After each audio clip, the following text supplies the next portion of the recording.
All right, everyone, it's 3 p.m. and we will begin our August 5th work session of the Wake County Board of Education. We do have a quorum of all 9 members present, and so we will begin. Our first item is an update on calendar conversions for the 2027-2028 school year. Mr. Carrozza. All right, thank you. Before we get started, I want to take a moment and thank the parents, the staff at both North Forest Pines and Pleasant Union Elementary, as well as central office staff and the principals, because this is not an easy process. If this was easy, we probably would have done this a lot over the last several years. And I know it's hard. I know a lot of you have heard from the public regarding this topic, but I just want to make sure that I thank everyone, because the people who showed up, the people who came to our virtual public meetings gave us great feedback that we'll share with you today. And so I just want to say thank you to everyone. So as I shared, this is a difficult decision. We've used all the other options to date before getting to this decision that we're sharing with you. We've used capping, we've used reassignments, we've used trailers in parts of the county where we have high growth. In order to keep up with that growth, we can't sustain on our current path. We need to have less reliance on new construction, which would allow for more renovations for the district. When new construction is utilized, multi-track year-round is necessary. Funding from the state and federal government doesn't cover all the multi-track year-round costs. So therefore, we need to look at ways to be more efficient with our operating budget.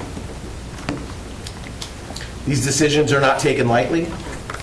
The information that on this website here can be found on our website, and this will share with you the progression of events and research that we've used to support these recommendations. So I'm going to quickly go through several of the slides that outline the 6 steps that we got to this process. I know many of it is something we've shared with you and with the public, so for fear of redundancy, I'll just skip through. This is our 10-year forecast slide. This is the comparison of last year's 10-year forecast and this year's 10-year forecast. Then we talk about our projected crowding for the next school year and our processes. These maps show you the projected crowding for elementary, middle, and high school for the upcoming school year, or for the current school year now. Then in our capital improvement plan, the CIP, it's a 7-year plan where we talk about new construction and renovation projects. These are the new construction projects. And here's a chart that shows their timeline. And here are the schools included in the CIP that are set for renovations. And then here's their timeline.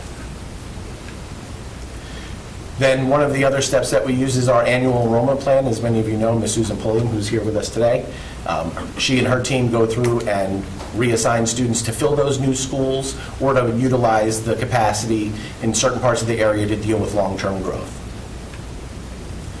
We have capped schools that we bring to you annually, and each year we've been tasked with reducing the number of schools on that list. And then we get to step 6, which is reviewing the options to address other school utilization concerns. And so first step there is to review the capped schools list. So here's a slide that I shared with you on June 10th.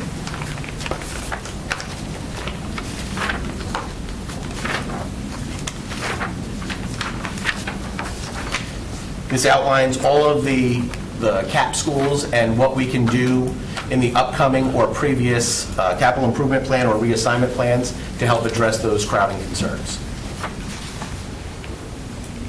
Then in step 2, we look at schools that are not operating on a multi-track year-round calendar, but still have long-term crowding concerns. Again, this slide is from the facilities committee meeting from June 10th, where we outlined that Oakview was one of the schools that we would not be able to address under our current practices. Then the third step is to identify schools that are operating on a year-round calendar but do not have long-term crowding concerns. And this was from a June 10th presentation where we talked about North Forest Pines and Pleasant Union. Which brings us to our discussion today. So here is the forecast map on the left-hand side. I put a circle around the approximate base attendance areas for both North Forest Pines and Pleasant Union Elementary, so you just kind of get an idea of where we are in the county. And then on the map is our projected crowding map, and I highlighted the areas zoomed in on Pleasant Union, which is the circle on the left, and North Forest Pines, which is the circle on the right. And before we move on from this map, I just want to highlight, what it means. The blue arrows on the left-hand map show areas where we're projecting to have enrollment increases over the next 10 years. And the red arrows are where we're expecting to see a decrease in those particular areas, or a lack of growth. And then on the right-hand side, the red areas designate schools that are projected to be crowded over 110%. The orange represents 100 to 110% crowding. Yellow is our sweet spot. That's about 90 to 100%. Ideally, we want to be in the 95 range. That allows for cohorts of students that are abnormally large to come through and bubble through, and we have the available space so that we don't have to make changes to classrooms, like putting art on a card and stuff like that. And then the white represents areas that are currently projected to be underutilized. That means they're projecting to be under 90% crowded. So you can see from the map on the left and the map on the right, we have a lot of available seats currently and long-term in this particular part of the county.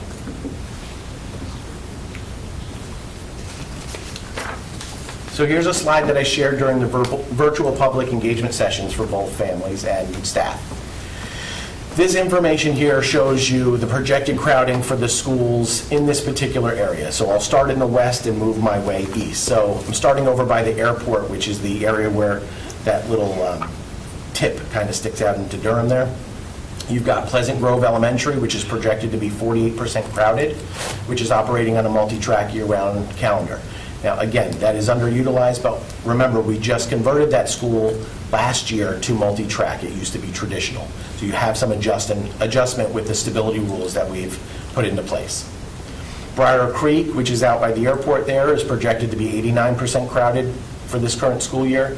They're on a multi-track year-round calendar, and as is Sycamore Creek at 85%. Again, we talked about many of these schools during the June 10th facility committee meeting.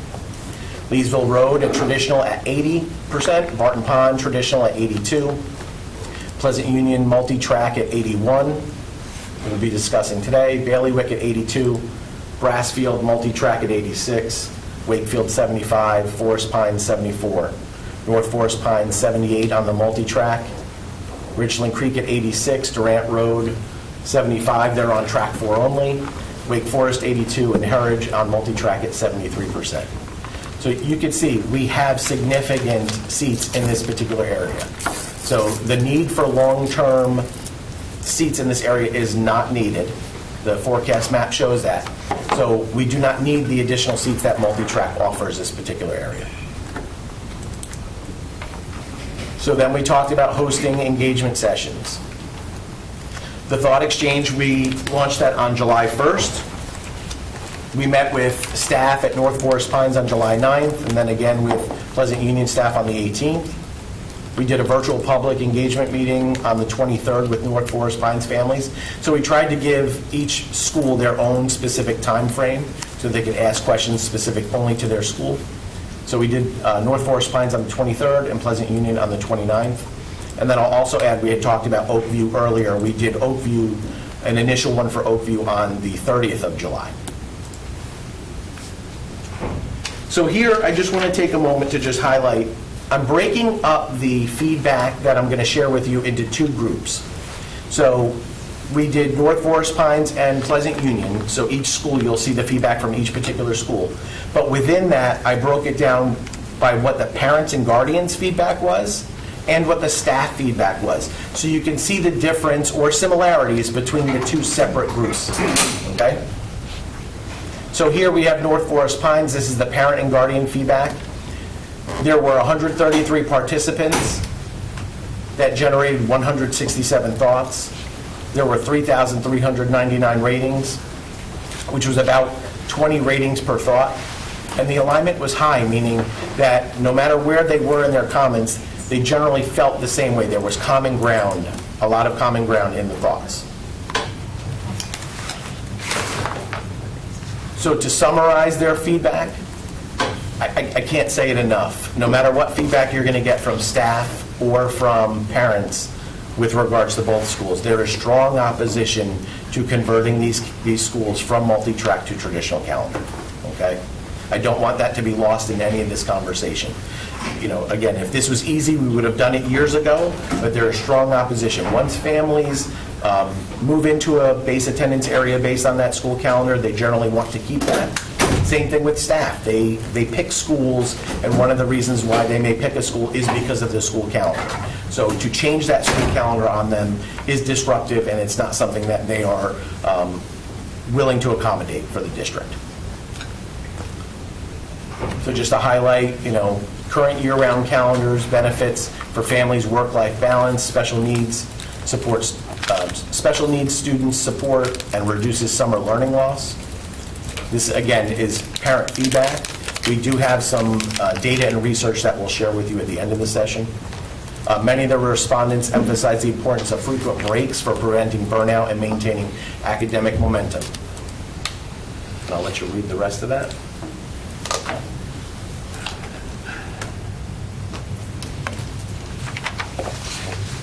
So again, strong opposition to changing the calendar from the multi-track to traditional calendar for parents and guardian feedback. So the main themes that came out of this conversation, again, you can see when you have a rating of 4 or higher, that means there's a lot of alignment towards that, and you can see almost all of the themes that were captured here are rating at a 4 or higher.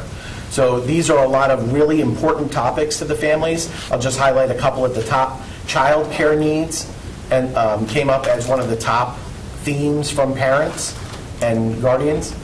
Educational performance, learning disabilities, and mental health.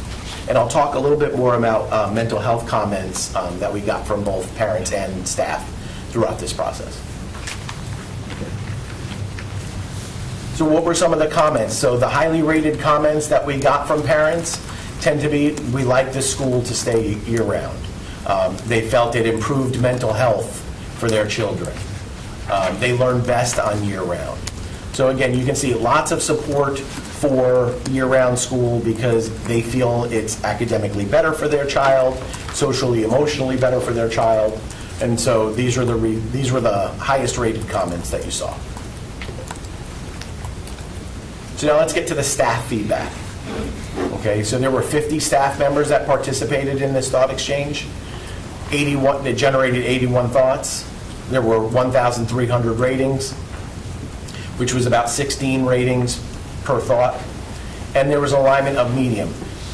Still, again, many of them on board with not feeling that traditional calendar is the best solution for their particular school. But I think there were still some staff that kind of felt like, hey, it kind of makes sense. You know, we're not overcrowded. There's no growth in the area, but yet strong opposition to maintaining the year-round calendar, as you can see on this particular page, where I highlighted the general thoughts and concerns that came from the staff. There was a recommendation to explore single track 4 as an alternative solution, and that's something we can talk at the end of this presentation as well. Staff were concerned about the financial strain, burnout, and logistical challenges posed by switching to a traditional calendar. There was also considerations for losing competitive advantage against charter and private schools. We often heard from staff that staff retention would be a concern if we converted the schools as well.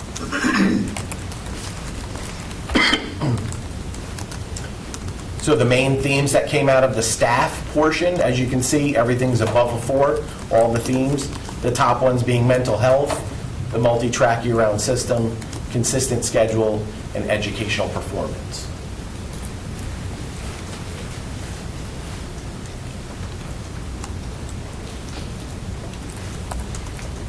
And then some of the main comments that came, school culture, concerns about changing the school calendar would affect the school's culture. Offers of choice. Many families felt that we should be offering calendar as a choice to families in the area, specifically to be in competition with private and charter schools in the area.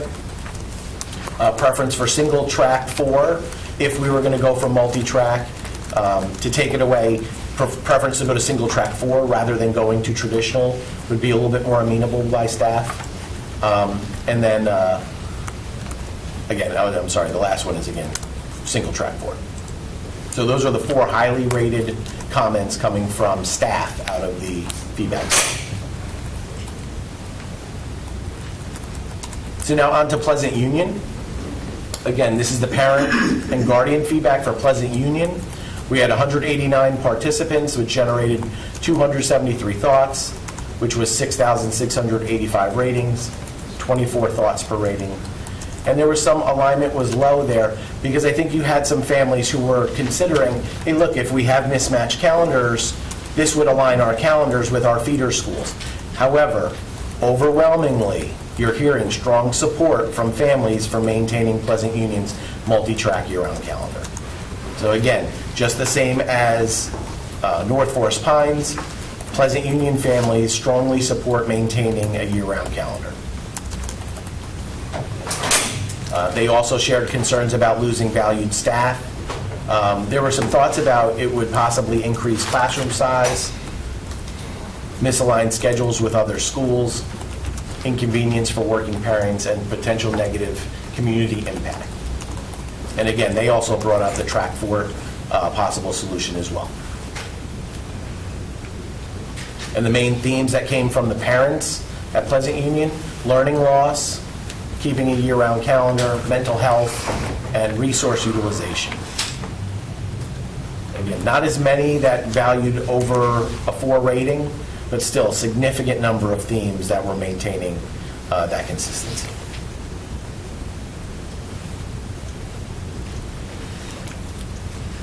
So some of the thoughts from the Pleasant Union parents. We've really enjoyed the year-round calendar. We feel like it keeps our kids engaged without and learning without long breaks. Worried about camps, summer camps, competition for getting seats at summer-long programs. Excuse me. People requested a transfer to a school because it's particular calendar. That's a theme you'll often see, both with staff and with parents. And some just feel that year-round learning improves retention. So in the staff feedback, we had 50 participants as well, which generated 56 thoughts, 861 ratings, which was 15 ratings per thought, an alignment of medium.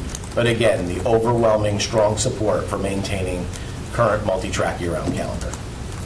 Academic retention, mental wellness, work-life balance, and teacher retention were some of the main themes that came out of that.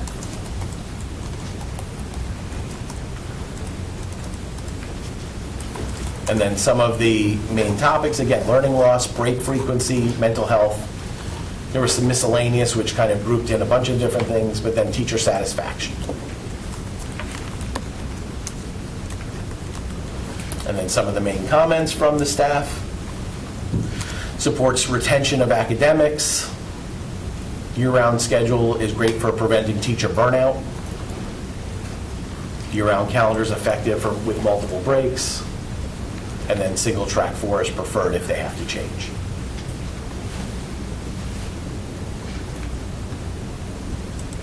So then making recommendations to the board. So before we get into that, I want to talk about some of the fiscal impacts that it could have. So we shared a similar slide like this when we converted Pine Hollow and Rollsville Middle School. So when you have a multi-track year-round calendar, we generally have, it's a 10-month calendar for traditional. You have an additional 2 months for certain staff when you're operating on a multi-track year-round calendar. And again, all of this is locally funded. So here you can see the savings on the right-hand side will show you the loss of months of employment that the schools will have. Now, understand that this will impact staff because staff will have a reduction in pay because they'll no longer be working 11 or 12 months in certain positions if they convert to track 4 or traditional. Either of those two options will have a reduction in the months of employment for the schools. So there you can see that. Also to consider, operating a multi-track year-round calendar during the summer months is more expensive, right? Because you have more students in the building, so your HVAC and your water is obviously being used more. I didn't want to just give you this particular data and not give some counterbalance as well. So it's not always, one-sided. You're definitely going to get some savings. But when you look at it as a whole, utilizing multi-track is needed. When it's not needed in certain areas, we should be using that funding to support where it is needed. So operational efficiency. So high growth areas require multi-track year-round. So if we're not going to build new construction as often as we have in the past, and that's been a direction from the board for our capital improvement plan, we need multi-track year-round. So how are we going to fund it? We cannot continue to sustain our current budget with running multi-track year-round where it's absolutely not needed. As I shared, the additional months of employment can be shifted to the schools that'll need it. Less reliance on new construction. I wanted to share something because I misspoke during our engagement sessions. I had shared that the cost of an elementary school was about $120 to $130 million. It's actually, we got a rough order magnitude amount of $95 million.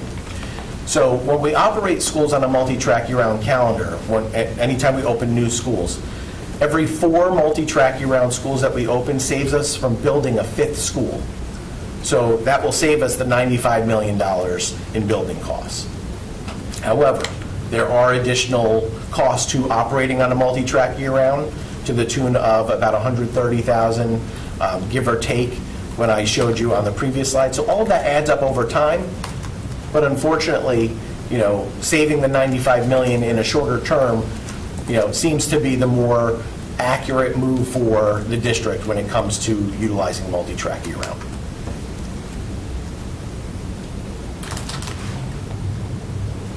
So the data and research that we use, this is not an easy decision, as many of you know.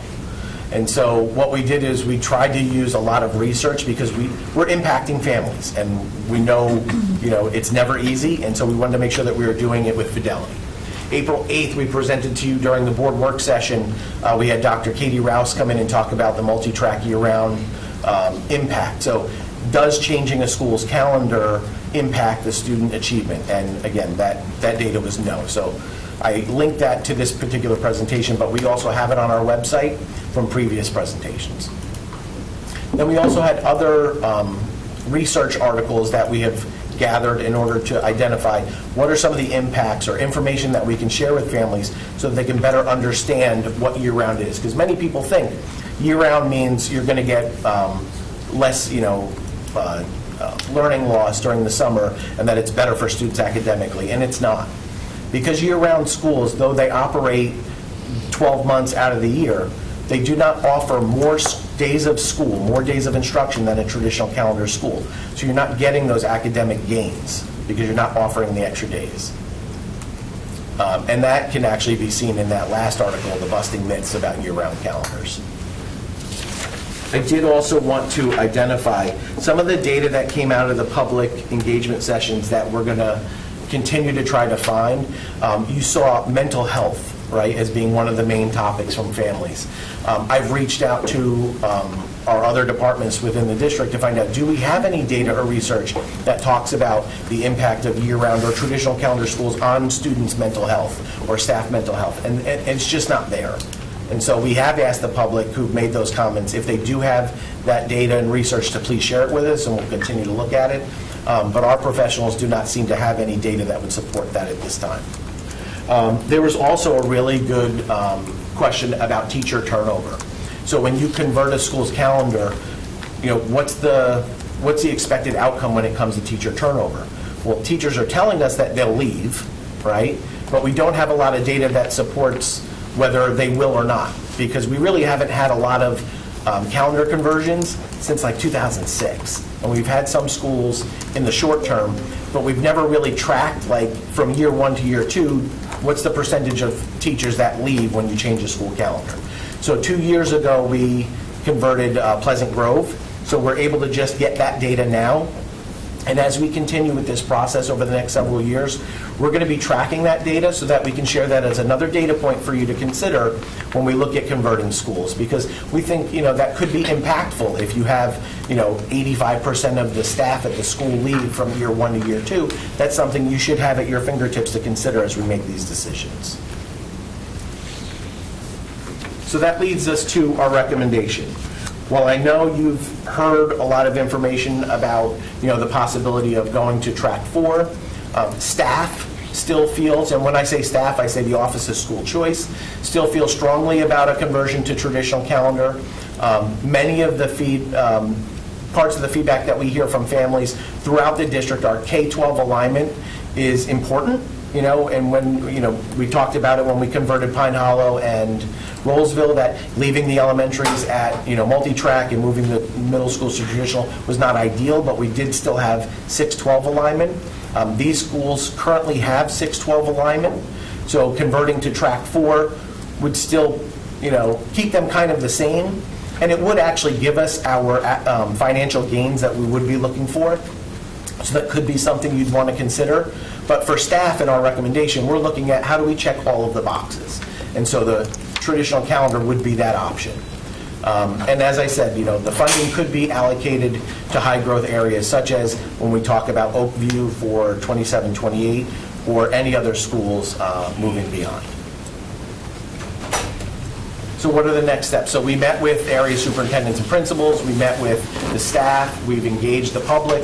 We're presenting to you now the information for a final decision. Now, I know you have, you'd like to vote. We didn't want to vote at this particular meeting. I'll ask that we put a date on the calendar for families. If we could do September 2nd as a vote during the board meeting, that would be greatly appreciated. This way I can be in attendance to present to you at that time.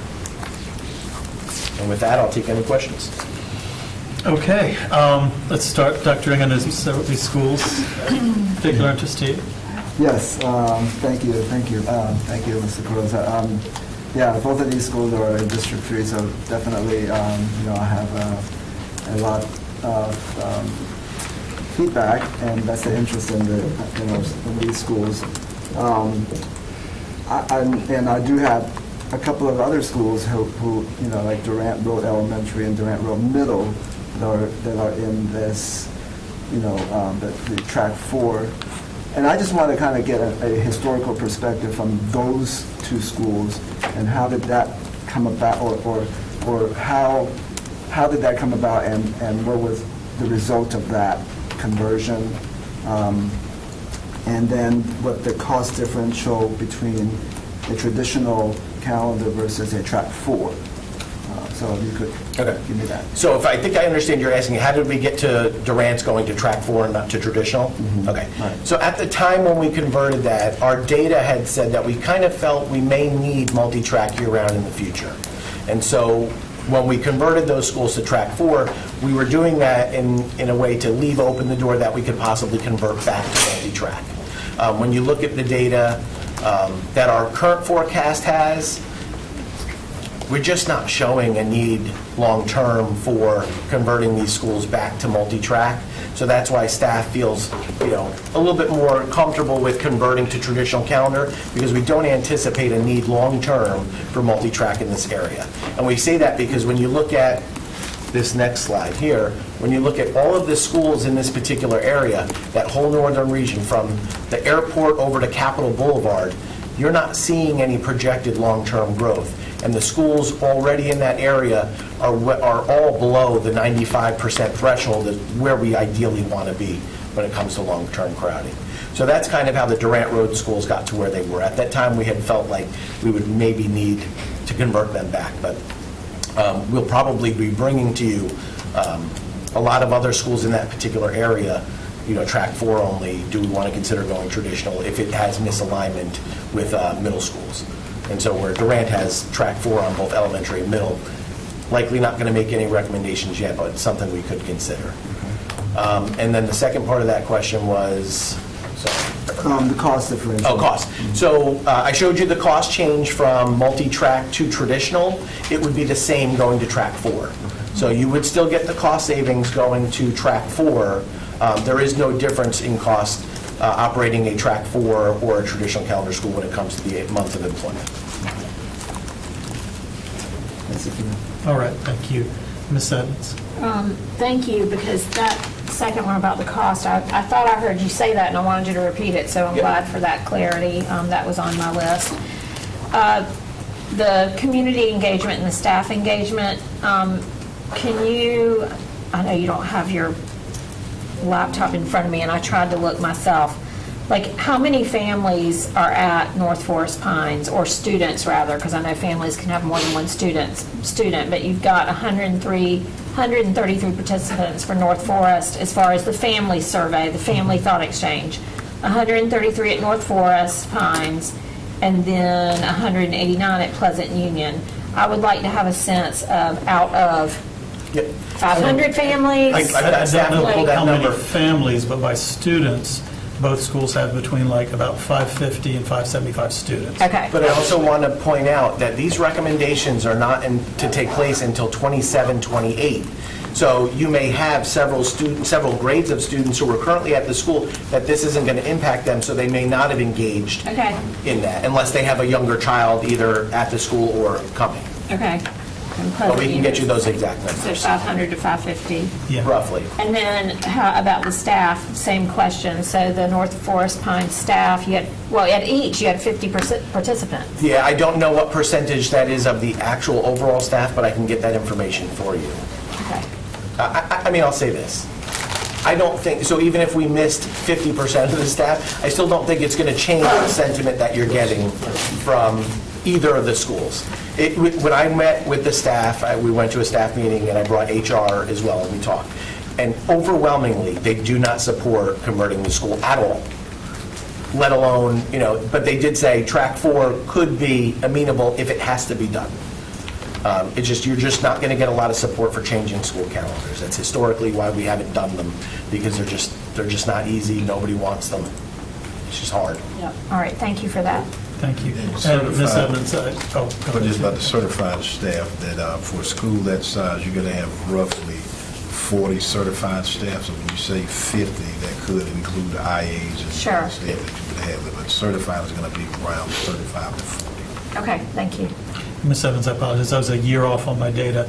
The last thing that it looked like we had enrollment was 524 for Pleasant Union and 544 for North Forest. Okay, but that's in the Still within the ballpark. range. Yeah, thank you. We'll do Mr. Hershey, then we'll come around the table. Before I ask, I just want to acknowledge all the staff and families who have sent us emails.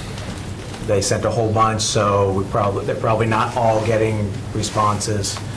So I just want to acknowledge all. We get it, we're reading it. It's really important to us to hear from y'all. Can you just, let's say hypothetically, we decided track 4. Is that something that would have to wait, we would still wait till 27, 28? And how does a conversion like that work as far as what's the process once a conversion is decided upon? So we would still recommend a wait. All right, the reason why you're making these changes is because you're trying to give families enough leeway so that they can make adjustments to their calendars. You got to remember, there's 3/4 of the building is on a different calendar than track 4, so they'll need time to change their care needs, the vacations and whatnot that they have planned, as well as for your staff that would be losing the months of employment. We'd really want them to have the time to be able to plan accordingly so that they can make those adjustments, because they will be getting 2 less paychecks once we convert the school. So I think the 27-28 school year would still be a target. Thank you. Thank Well, you. that would be my preference, I'd say. That's fine, yeah. Vice Chair Swanson? Great, thank you.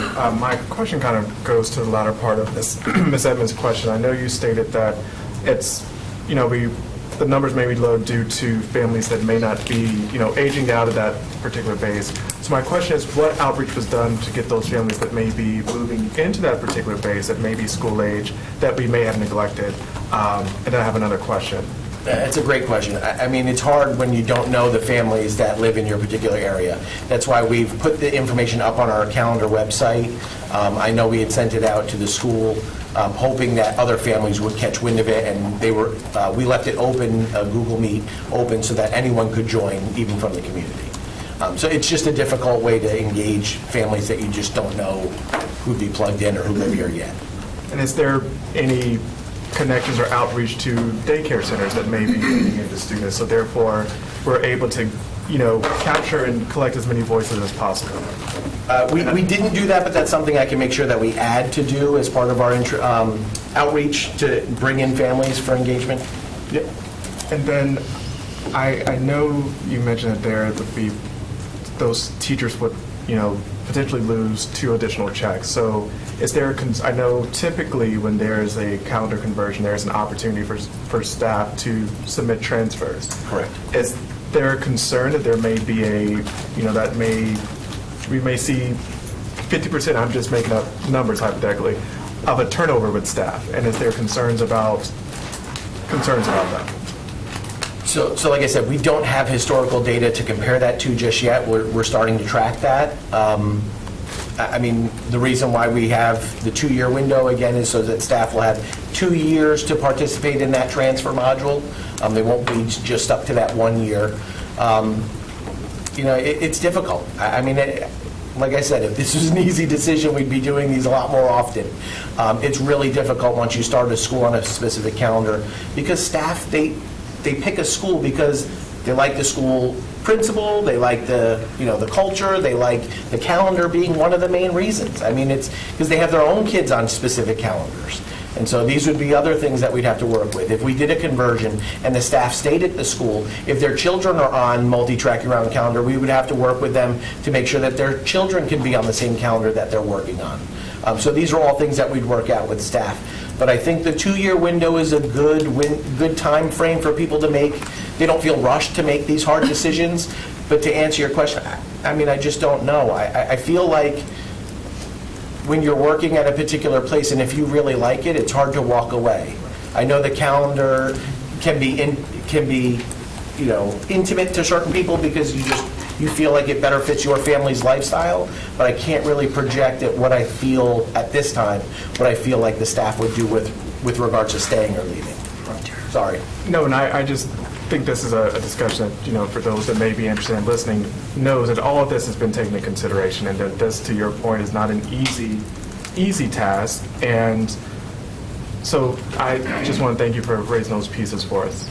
And I appreciate staff for bringing that to our attention, because that's not something that we thought to be tracking. And so I certainly think that we will want to bring that data to you as you consider these decisions in the future.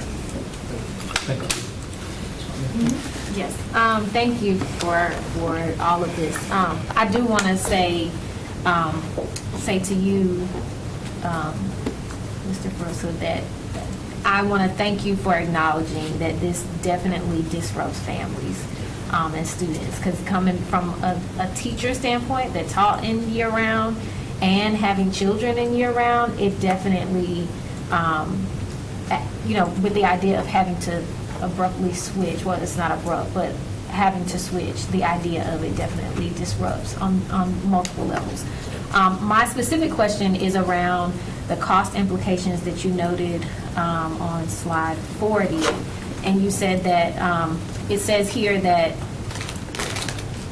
the information presented here shows that moving from year-round to traditional specifically will impact lead secretary, student information data manager, and potential impacts to child nutrition services and special education months of employment.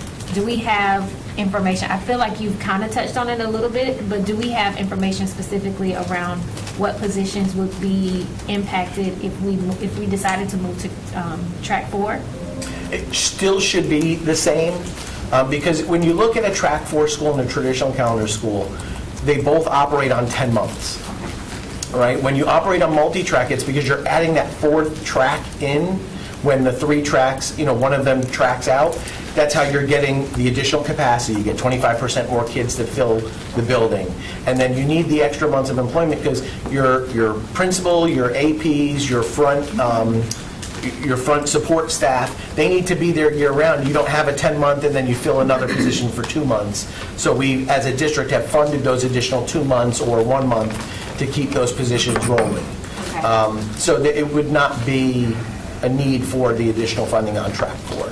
Okay, so it wouldn't be more than this impacted, but it wouldn't be less. It is going to. It would be equitable to moving to Okay. traditional. It would be about the same. Thank you. Thank you, Ms. Gordon. Ms. Mahaffey? Thank you. Mr. Croza, you shared that both of these schools, their students feed into traditional calendar middle school Correct. already. If we were to go the track 4 route, would we be obligated to do K-8 alignment and provide transportation? I'm assuming we provide transportation to, it would have been Pine Hollow for one and maybe Durant for the other, or Heritage. Yeah, it's a good question. So, I think if we go to track 4 only, I think we seriously need to consider looking at, the district can't continue to afford to provide that choice, right, in that sense of keeping that alignment. And so I think we've already removed the traditional, the middle school calendar application choice with transportation in this particular area. We may need to consider looking at removing it for elementary as well over time, because again, the inefficient bus routes are what's, preventing us from being able to have more reliable service elsewhere.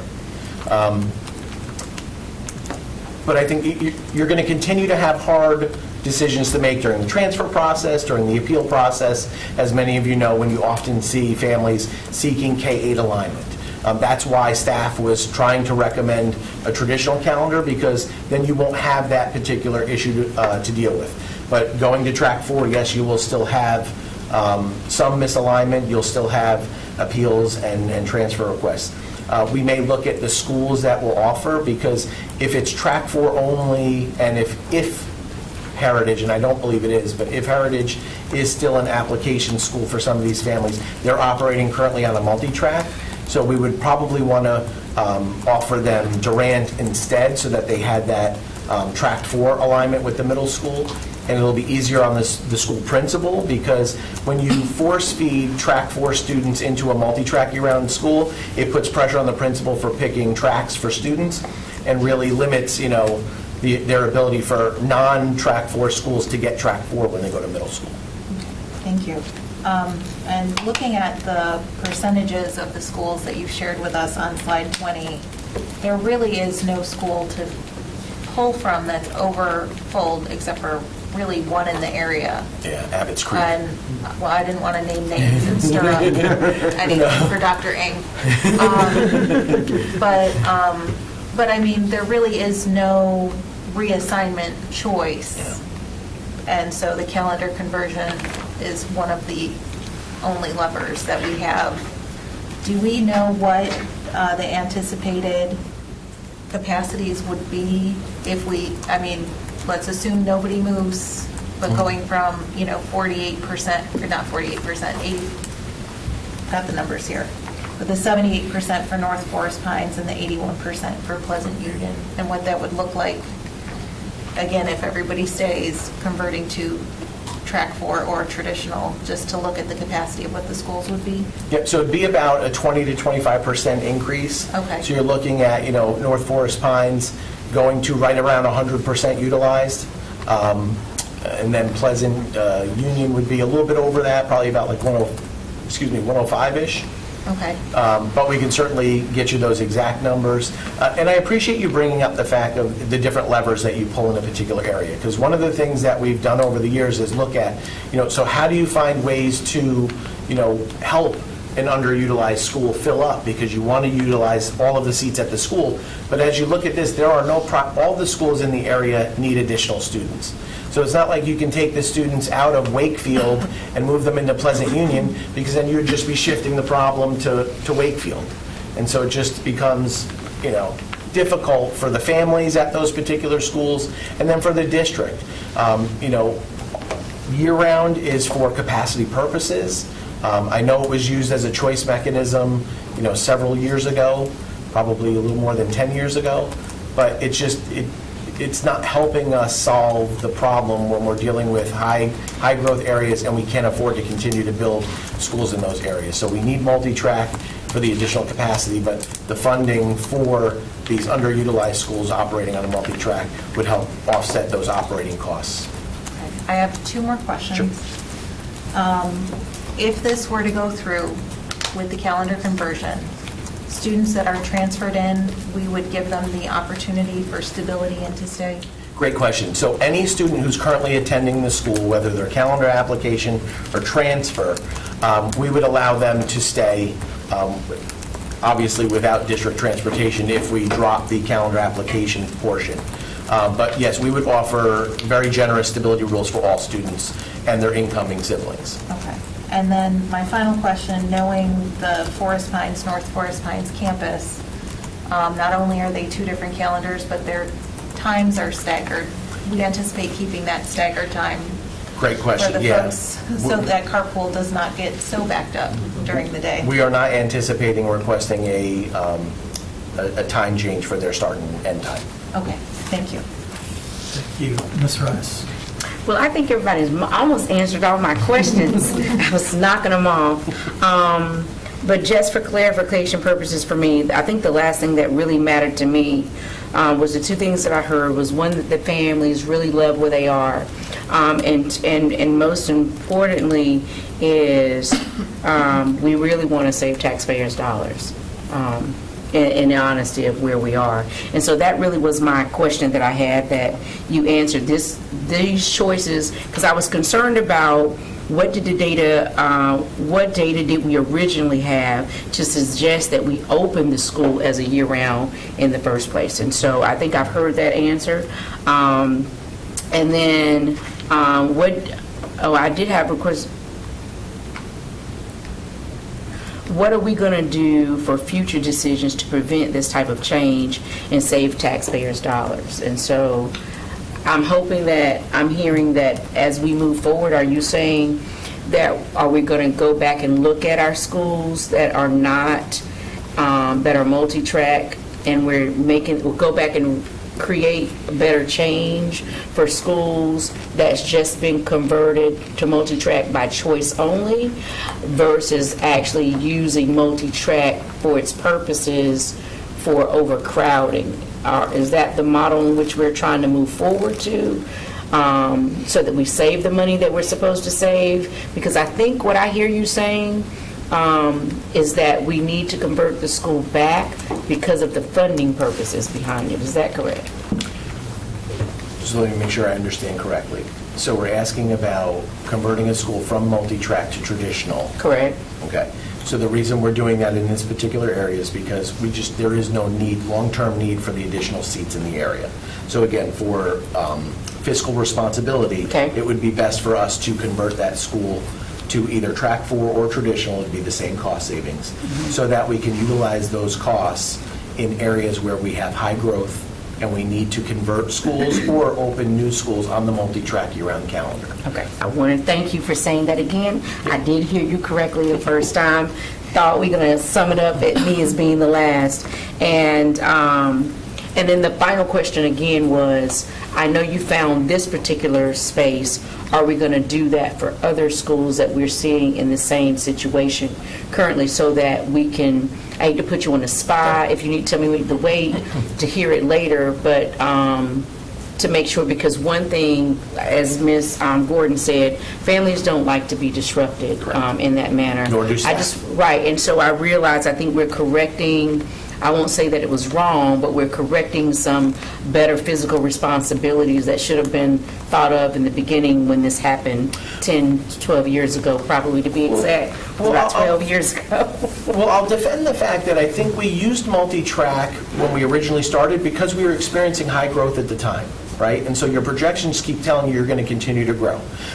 What has changed in the last 10 to 15 years?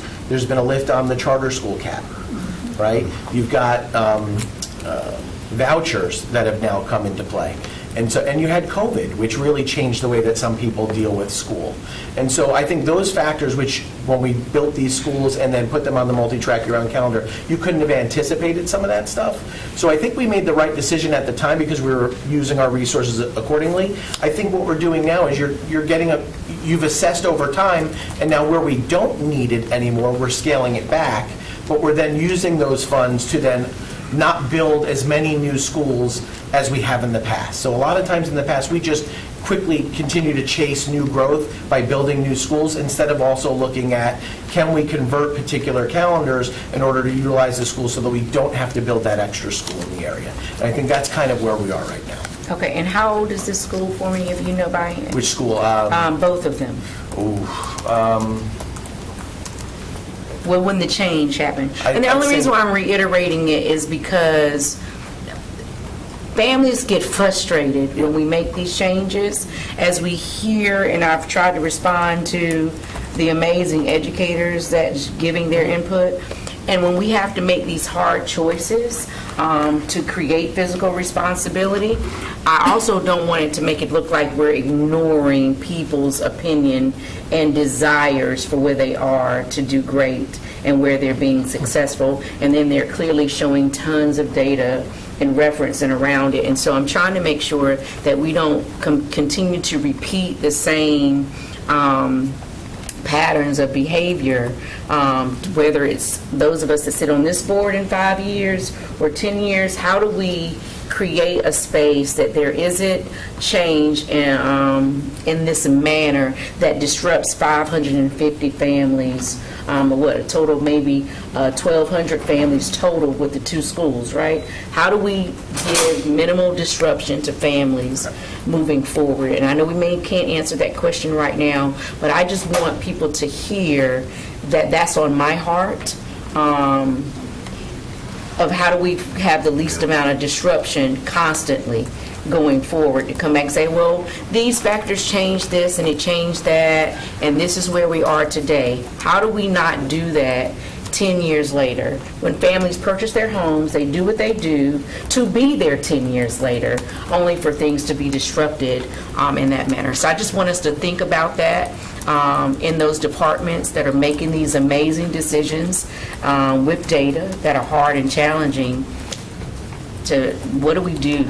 You know, I know you don't have to answer that now, but I'm just saying I want us to really look at I that. can respond, because I think that's a great question. And I think what we see out of this process is that when the data presents itself to say that we look at the utilization and we recognize that now the trend is going to a direction to where we do need to make a change.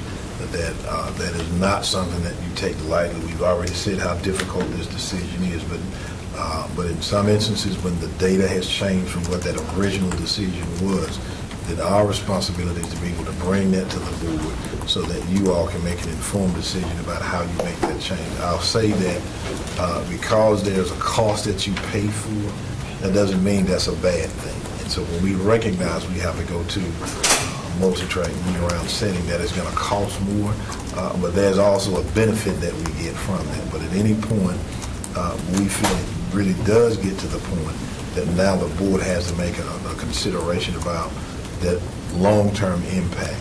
Then that's what we want to bring it to you guys, and then the public can understand that the board has considered all of the data, that it is not an easy decision, that we don't want to disrupt parents and staff and faculty, but it is difficult. But when we make that recommendation, we've given you all the data to where when you do make it, you can stand behind it. But that's a great question. And we've tried to utilize all of the different levers to deal with this before we get to this point. This has, I think, historically been the last straw, that we've used. And so I appreciate your willingness to consider these options, because these are not easy decisions. And just to get back, you asked about the years school opened. North Forest Pines, I'm pretty sure opened in 06 or 07, somewhere around there. Pleasant Union was built before then, but I don't have an exact, answer. 1992 for Pleasant Union. Thank you. Thank you, I Chair. want to make a couple of points, and we'll go to Ms. Caulfield. Everyone good? Yes. Okay. While anytime there's a change to calendar, it is potentially disruptive. I know staff has worked to try to bring this recommendation to us now for a change in 27-28, because we do want to try to give staff and families as much notice as possible. There are hardships that families have based on calendars. You're hearing a lot from families that like the calendars at the current schools, because that's, we brought this to their attention, so we're getting that feedback. I also want to encourage everyone to consider the feedback we get year-round from families that come to us when they bring challenges in our transfer requests. For some families, a year-round calendar provides benefits for getting after-school care or care during trackouts. For other families, that track-out care can be expensive or it can be a hardship. And so we just need to balance the pros and cons of the kinds of calendars with each other. To Vice Chair Swanson's question, we have had some recent calendar conversions I think we could look at to pull some data. Pleasant Grove Elementary went from traditional to multi-track year-round, and that had an impact on staffing. And then recently, as Mr. Croza said, Pine Hollow had went from a year-round to traditional. And the other school, was it Heritage? Wait, which one? Roseville Middle? Roseville Middle, yep, as well. So I think we could come back and get you, I think, that data that you were requesting. The only data I can currently get you is the Pleasant Grove data, Yeah. because we won't be able to get the Pine Hollow and Roseville data until next April, because those reports from HR they lag Come back all for the the way. year. But that is something we will still. But then I do want to go back to my screen timed out. I think it's page 20. Nope. It was the one Ms. Gordon had referenced that had the conversions, the budget. The budget. Page 40. Those of you who have been tracking our federal budget issues know that while frozen funds for a lot of key positions were unfrozen recently, in the recently passed federal budget, those funds were not extended.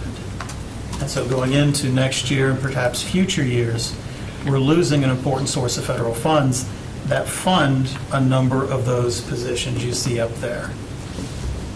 Limited English proficiency, literacy coaches. I'd be willing to bet some program enhancement and instructional facilitators. A lot of that federal funding that was providing important enrichment services at the school is not going to come in. And as we struggle with our budget and try to figure out how we'll continue to provide important services, because we don't have money for English instruction, I think we still want to provide English instruction. So opportunities like this to stretch those dollars, to be able to still provide those dollars and those services more efficiently, may be something we have to look at.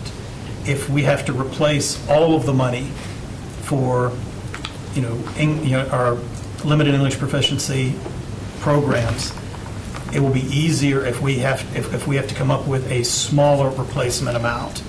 Likewise, we struggle with child nutrition services and the money that we earn from those systems.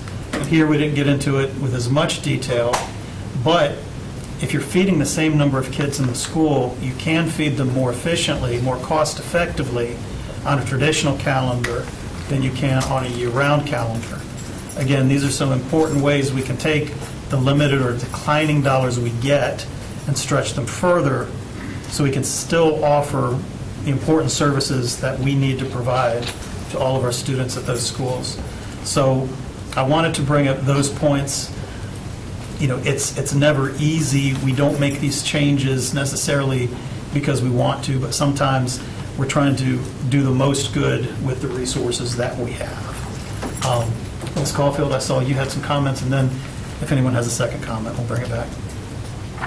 First, I wanted to say thank you, because I know that you guys really do provide a lot of really helpful detail, and you engage with the public, which I think is the most important part.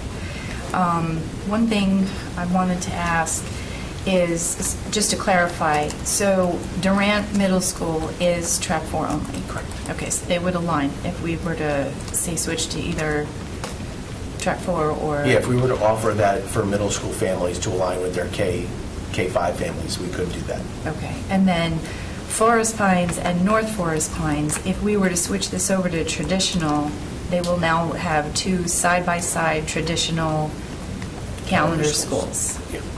They would have different start times, so they wouldn't be operating during the same times, but, Okay. yeah. So the next thing I wanted to ask, you said that they did a study on the academic gains. How do they measure that? Because like I'm thinking about, I'm a huge fan of year-round, and my family did year-round. So I'm just wondering if he's never done both, and he's only been in, if particular students have only been in year-round or traditional, how do they compare it? Like how would they measure that it wouldn't be different one versus the other? So I can get Dr. Katie Rouse, who presented, to talk through that, so you can Okay. see, but they do research where they take, they use controls is what they use, and they measure. And you do have some students, because these were done on Wake County students, these studies. So these are not students, who are not ours. These are our students. I'll probably speak out of turn in the sense of they have ways to identify and compare the students so that they feel comfortable with saying that no matter what calendar you were on, you wouldn't have academic gains or losses depending on whichever you were on. Okay. I would love I to think see they that. originally did it when they had the large conversions back in 2006, because you had students who were on one calendar year 1 and then went to year 2 on a different calendar, so they were able to compare at that time. But I can certainly get some feedback on that from Dr. Okay, Rouse. I would love to see that. That I was mean, our April 8th work session, too. Yeah, They're all linked They're in the linked in here. presentation. Yeah. You can pull up the full study. Thank you. There's 3 of them, I think. There's three links, but the first link is what we presented with Dr. Rouse, that she did an update to her 2006 study. so the April 8th, this is the link to the presentation, the one that says multi-track round Yes, utilization, yes. student achievement, it'll have Yeah, the if study you read link through in that there. report, she'll give you some good data. Okay. But if you need anything additional, please ask, and I Okay. can. And then the other thing I just wanted to clarify for, on page 40, the chart that is there, this would be a conversion, so it would be a gain of $197,000 if we were to switch from year-round to traditional. Or track 4, approximately. Or track yeah. 4. Okay. And then what would the class size look like for us? Like how many classrooms would we gain or lose comparing the options? So on multi-track, they have more classrooms available, so you can fit more kids in, Right. but they're not utilizing them, right, in a sense. You don't need them. We can take all of the current student population and change the school to traditional calendar, and they can all fit in the building appropriately. Class sizes don't change at elementary because you still have that K-3 class size limit. I often heard that from some families. You're going to have more kids in our classes. You shouldn't have more kids in your classes because you have those limits within those particular grades. And you have enough space at your grades 4 and 5 where you don't have to purposefully add more kids to the classes. However, sometimes principals like to have that flexibility in offering some classes with more students at 4 and 5 so that they can use those extra months of employment to do other things at the school. But that would be the principal's discretion. Okay. I just wanted to, be clear with that. I know that, we're trying to scale back, but my concern is that we are disrupting 500 families and students, and especially speaking for North Forest Pines, we know that area is completely condensed with charter and private. Correct. So that's one of my big concerns, is that we will lose families to that, because they're trying to keep their family calendars and what really works for their child in that calendar. So it sounds like they might be more willing to go with track 4 versus go to traditional. That seems to be based on the feedback. I think if a change had to be made, which staff feels like it does, I think families would be more amenable to track 4 as opposed to going to traditional, based on the Okay. feedback. And then just to clarify, the 197 is between both schools, the savings for both schools. Correct, that's the cumulative. Thank you. Thank you. We have hit our time limit. I know some board members had some quick comments. I'll do Ms. Edmonds, Vice Chair Swanson, and then Dr. Ink for the last word. Thanks. So thank you, Mr. Carrozza, for bringing up the charter cap, because both of these schools were built and opened before the cap was lifted. That was done in like 2010 or 2011. And unfortunately, that area that we're talking about today is saturated with charter schools. Saturated, more so than other parts of the county. So I think that's an important point. And then just as far as like the data, I did read the busting myths about year-round and took note of the academic piece. That's fine. That seems to be, pretty well researched and founded. But I do want us to, and the transportation costs are very real for us transporting all choice, literally on a yellow bus. However, the environment that we are in today, at the federal and state level, we are forced to operate in an environment of choice. And so I think we need to be mindful that as to the best of our ability and finances, we need to invest in choice. And so perhaps track 4 is a way to do that, because choice can't just be on our magnets. It has to involve, calendar. So that's how I look at it. Is an investment in choice, and I just would ask us to think of it that way too. Thank you. And you bring up a great point, right? Because I do think that we should have that choice because you're fighting for market share. I think the hard part for you and for staff is when parents want to keep a particular school on that calendar, but it's not aligning with their feeder pattern schools. One of the comments one parent made was, we'll just convert one of our middle schools to track 4. But now you've offset all those Sure. feeder schools, so it just becomes very difficult. Sure. And so that's why we originally came with that recommendation for traditional, but certainly staff is open to a track 4 only. Thank you, Chair. Vice Chair Swanson, then Dr. I know this slide has been referenced quite a bit, and so I just want to make sure that it's important for folks who may be sitting in those current positions, and Mr. Nieder, please correct me if I'm wrong, that if there's a person that's currently holding those positions, we will ensure that they do find another position that's within the district. Just to put that out there, because I know it's been referenced, and I just don't want folks who are sitting there thinking that their position, may be gone. So I see Mr. Nieder. Yeah, I would just, if it's all right, Yes, please. add that when the district historically has changed calendars, obviously this is a unique set of circumstances, but changed calendars, whether it's from traditional to year-round multi-track to single-track, or year-round multi-track to traditional, we have worked with staff that the new schedule is not best aligned for and finding alternate placements for them. And then as it relates to a teacher, for example, that is currently year-round and being paid 12 months a year, and then all of a sudden maybe going to traditional and being paid 10 months a year, we got some structures to assist them in going from 12 paychecks to 10 paychecks. So we have, through experience, been able to facilitate working with staff in supporting them. Thank you. And I think they'll have 2 years of that window to find positions as such. And Dr. Thank you. I'll end up my last question, comment, basically. Between these two schools, there's one school right in the middle that is Brassfield, which is also multi-track. And I'm just wondering, or out loud, or maybe for your food for thought, but in terms of how it would impact Brassfield in a positive way in terms of increasing their capacity in the long run, so that that school can maintain multi-track year-round.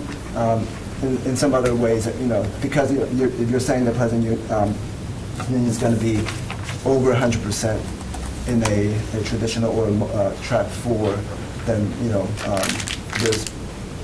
is there ability to offload Pleasant Union in some ways? Yeah, and I think with the 2-year window, that gives us the ability to utilize our reassignment plan. If we feel that converting the school will make it a little too crowded, we can utilize some of the neighboring schools, because they certainly have seats available if we had to shift some students. Thank you. Thank you for that, though. Thank you. All right, thank you, Mr. Crosby. All right. Next on our agenda, we'll transition over and we will talk about an exciting calendar topic. not that that wasn't exciting, but an exciting topic on our calendar, on our agenda, the 50th anniversary, and specifically the communication plan for the anniversary. We have our Chief Communication Officer, Lisa Liu. Y'all, I have the best job in the entire community, and it is not because I get to announce snow days, but it is because we get to talk about things like this. So I'm going to not talk fast, but I'm going to put Dr. Taylor to work if you'll take one of each and pass it on. We are talking today about a very important milestone that we will hit, our 50th anniversary. 2026, it marks 50 years since the landmark 1976 merger of the Raleigh City and Wake County school system.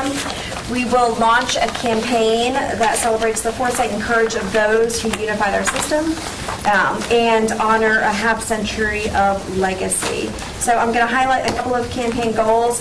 The first one is we really want this campaign to involve everybody. And not just the folks that we typically are able to reach, our students, our staff, the folks that are connected to the school system, but also engage those who are not connected to the school system, folks who might not have kids in the school system, folks whose kids have aged out, charter school parents, anybody who benefits from living in this amazing place. We want them to understand this legacy that was built. The other one that I wanted to uplift is this story that we're going to tell. It's a story about integration. A story about integration is a story about equity, and you can't do that without looking at it with an equity lens. So we will be very intentional about amplifying historically silenced voices in this campaign. We're going to tell the story of everybody who created this amazing system that we all benefit from. So what I passed out are two things, and the first one I'm going to point to is this document that was published by Wake Ed Partnership 20 years ago, a Community United, for the 30th anniversary, and it is a good outline of our history, so I wanted everybody just to have that so that you have a piece that walks through it. We're not going to walk through our history today, but a couple of key dates. 1973, residents from the Raleigh City Schools and the Wake County Schools had a referendum. That referendum failed. Early 1975, the Office of Civil Rights pulled about $1 million of federal funds because our community had not reached adequate integration. At that time, school leaders and business leaders came together, lobbied the General Assembly, who approved legislation enabling the creation of a merged system. Late 1975, I believe it was September, but I'm still trying to find primary documents, the boards of education of the Raleigh City Schools and the Wake County School Districts voted affirmatively to merge. July 1st, 1976, that is the date that we will celebrate. That is the date that the school boards merged, began to search for a superintendent. At the time, somebody's father was the chair, the late Senator Vernon Malone, and Vice Chair Billy Johnson. I have on here the list of all of the board members. I understand that that board then got consolidated to a smaller board. We will publish a website that has a lot of these documents on there. One of the documents that I will publish in the coming weeks is a document of all of the superintendents and all of the board members up to 25 years, because we did that work on the 25th anniversary, and then I'm going to have staff do the research for the last 25 years. And so we will, by the end of the year, have all of those. August of 1976, which I think is actually a typo. I think it's September the 1st, was the first day of school for this new school system under the leadership of Dr. Murphy. And then 1978, the year after, is when our first magnet schools opened, a GT program at Hunter and a before and after school program at Phillips. All right. Campaign messages. So we're going to talk in a second about 4 ways that we're going to do this celebration, but we are going to center the celebration around 3 main messages. The first one is honoring visionary leadership. If you were around 10 years ago for our 40th anniversary, led by Melissa Allen, was our Trailblazers campaign. And so we're going to build on that campaign on this new website. I'm actually going to pull out those stories and publish them on on our 50th anniversary website. We pulled a lot of first-person interviews for that campaign, so we're going to pull those out and then build on that work. We're going to celebrate a legacy of excellence and opportunity. So for 50 years, there have been a lot of people and a lot of things that have happened, and so we're going to celebrate all of that innovation. And then we are, as Dr. Taylor likes to say, going to level up. We're going to inspire the future and really work on messages to uphold this legacy. Okay. A blank slide because it took me a second to pull it together. But you also have a list, I haven't counted them yet, but of the original schools from 1976.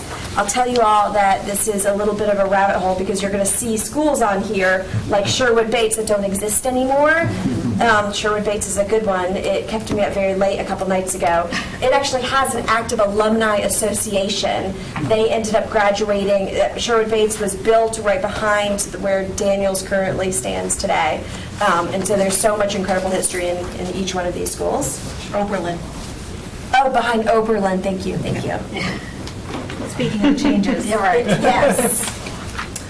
All right, so let's talk about the 4 main ways that we'll celebrate. The first one, 50 golden celebrations. So you all are part of our culture, and you know that what we love to do is uplift and recognize the people that power our mission. So this 50 golden celebrations will take the existing celebrations that we have, a lot of the ones that we all celebrate, Teacher of the Year, Principal of the Year, Pieces of Gold, the very many district celebrations, also school celebrations, and incorporate the anniversary theme within that celebration. So centrally, we'll provide a toolkit, and then this Friday, we'll be meeting with what I'm calling my committee of party planners, where all of us party planners will get together and talk about how we can tell the story of the last 50 years in the current celebrations that we have.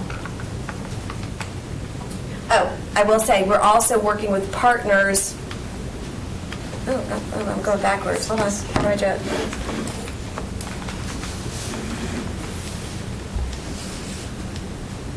Okay.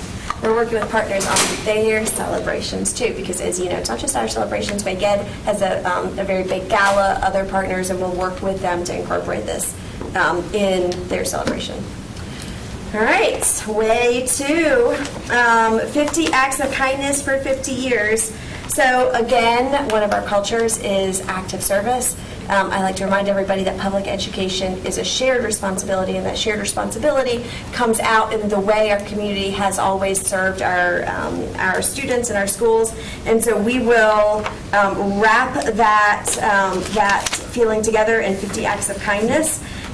Invite the community to honor the legacy by giving back, reflecting our district values, how it will work. So a couple of different ways. We are going to work with schools, classes, clubs, and departments. We will also work with community partners, and we're in conversations with Activate Good to help uplift one of their eLove8 programs that they have to find opportunities in our schools in which we can invite the community to do acts of service.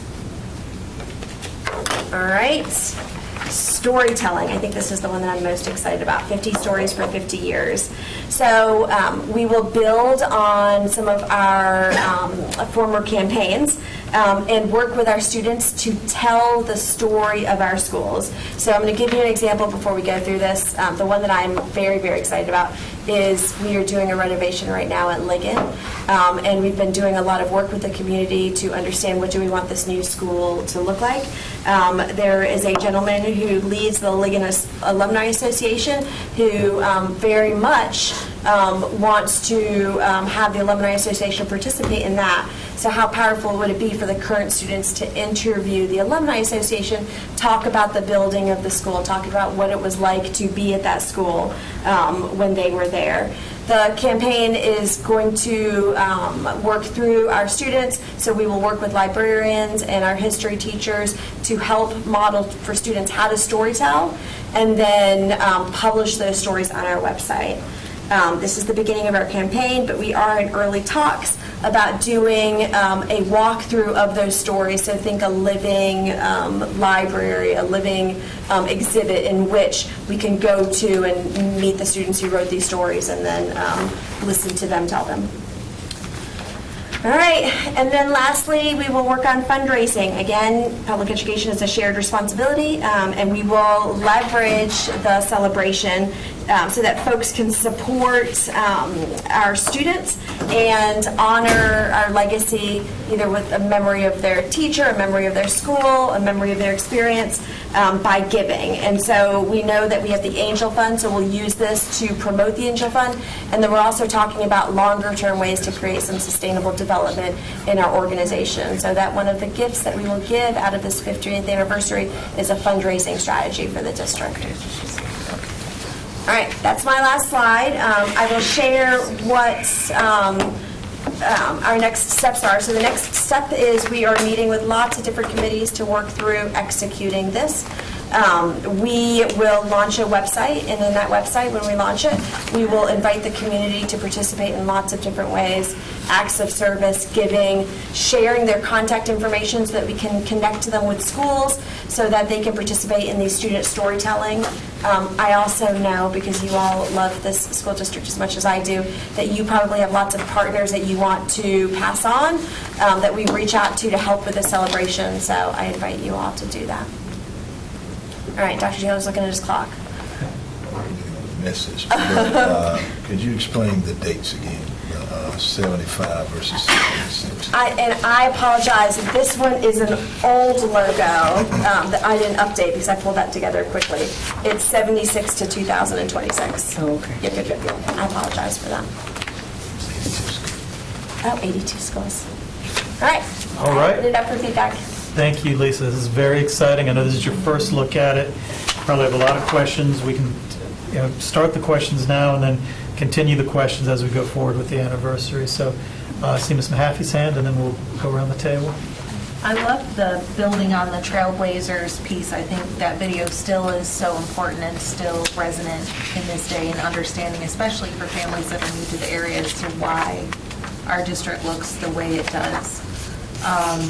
You probably remember 5-6 years ago, Dr. Martin started Where Were Our Rosenwald Consolidated Schools? And so knowing the impact of the merger having on those schools closing, so Apex Consolidated merging into Apex High School, Fuquay Consolidated going into Fuquay High, making sure that those voices are also lifted up based on those contacts. And that would have been with Dr. Gardner's office, chief of staff at the time. Because we know this was a merger for a lot of folks, and I believe Mr. J.C. Knowles is still kicking around, so, from the former school board. All right, that's all. Thank you. Ms. Russ?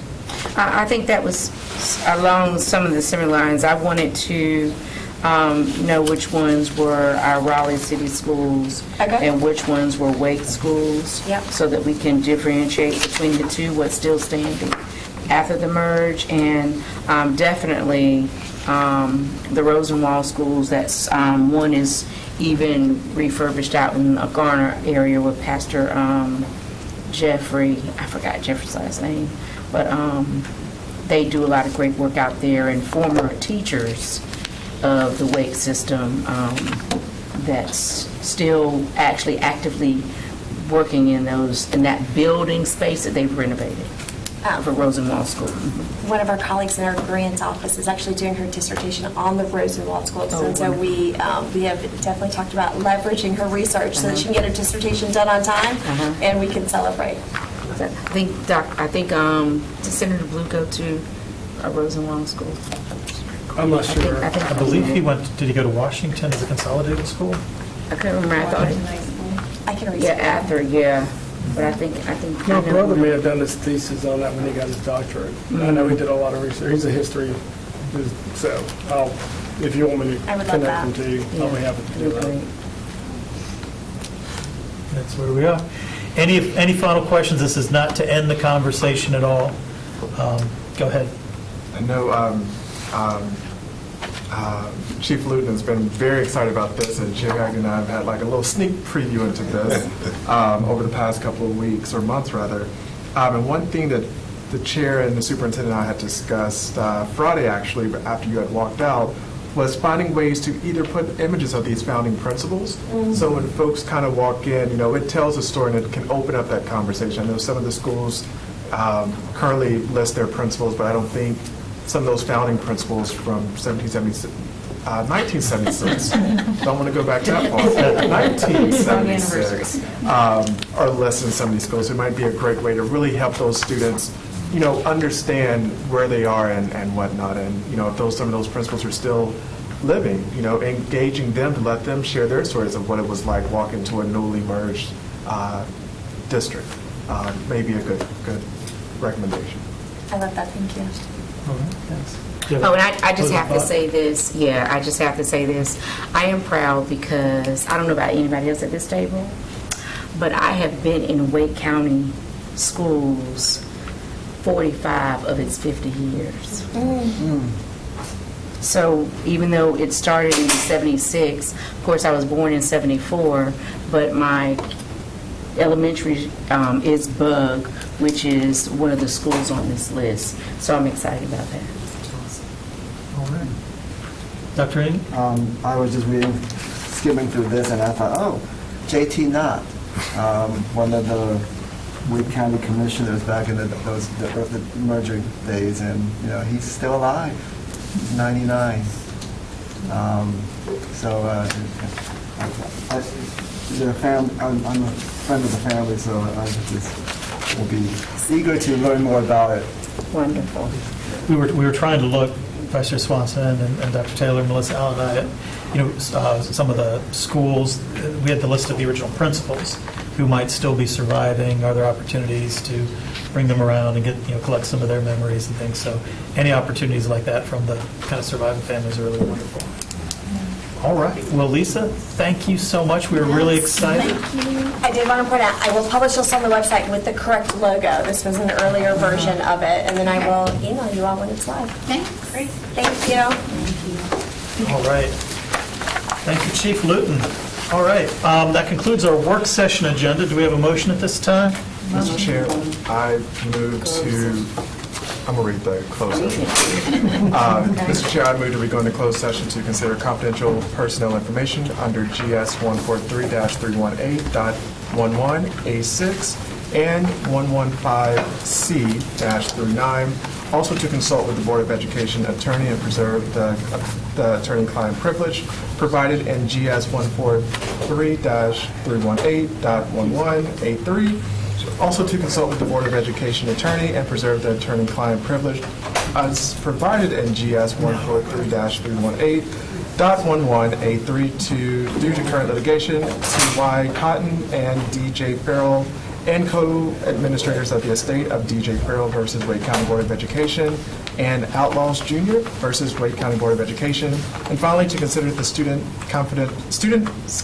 to consider confidential information provided under GS 115C-402 and the Family Education Rights and Privacy Act 20 U.S.C. 123G. Second. There was a race, but across the line first was Ms. Mahaffey with a second. So we have a motion from the Vice Chair, a second from Ms. Mahaffey. Then we move into closed session for all of those stated reasons. All in favor, say aye. Aye. Any opposed? All right, we'll give the room a minute to clear, then we'll move into closed session. Thank you all.